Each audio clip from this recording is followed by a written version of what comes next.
আসসালামু আলাইকুম এভরিওয়ান। কেমন হয় যদি আমি এত বড় পেইন্টিংটা রিক্রিয়েট করি এই ছোট্ট কিউট নোটবুকে? দেখা যাক কেমন হয় পেইন্টিংটা, সাথেই থাকুন। এখানে আমি 3টা ব্রাশ নিয়েছি ওয়াটার কালারের জন্য। আর ওয়াটার কালার করার আগে তো সবাই আমরা জানি যে স্কেচ করে নিতে হয় কিছুটা। এখানে আমি অফ ক্যামেরায় স্কেচ করে নিয়েছি। স্কেচ কেমন হয়েছে জানাইয়েন, আমার কাছে খুব ভালো লাগছিল স্কেচ করাটাই। এখানে আমি রেডের সাথে অনেকগুলো পানি ইউজ করেছি।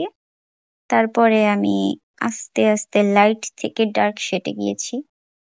ওয়াটার কালারের মূল থিওরিটাই হচ্ছে এমন, লাইট থেকে ডার্কে যাওয়া। আর অ্যাক্রিলিকের থিওরি হচ্ছে ডার্ক থেকে লাইট কালারগুলো ইউজ করার।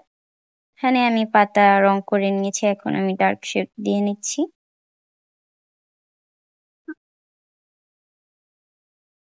ছোট্ট এই নোটবুকে আর্ট করতে সত্যি খুব ভালো লাগছিল আমার কাছে। পৃষ্ঠাগুলো খুবই মোটা আর ভালো কোয়ালিটির। কথায় আছে না, দাম যেমন জিনিসও তেমন। এটা ছোট্ট হলে কি হয়েছে, কিন্তু এটার দাম খুবই বেশি। এখানে আমি কলম দিয়ে সাইডে মার্কিং করে নিচ্ছি। একটু মিস্টেক হয়ে গেছে গ্লাসটার দিক দিয়ে, কারণ পাতাগুলোকে মার্ক করে নিচ্ছি।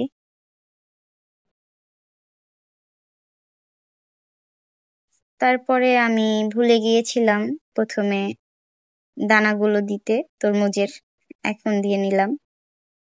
আর গ্লাসটাকে একটু হাইলাইট করে নিলাম, কারণ না হলে তো রিয়েলিস্টিক লাগবে না। বাই দ্য ওয়ে, আমি এমনিতেও রিয়েলিস্টিক করতে পারি না। যাই হোক, পেন্টিংটা কেমন হয়েছে গাইস জানাইয়েন। আর আপনাদের কাছে আমার একটা প্রশ্ন, আপনারাই বলে দিন, আমি কি আঞ্চলিক ভাষায় ভয়েস ওভার দিব নাকি বরিশালের ভাষায় ভয়েস ওভার দিব? আপনারা যেটা বলবেন গাইস, আমি সেটাতে ভয়েস ওভার দিব ইনশাল্লাহ।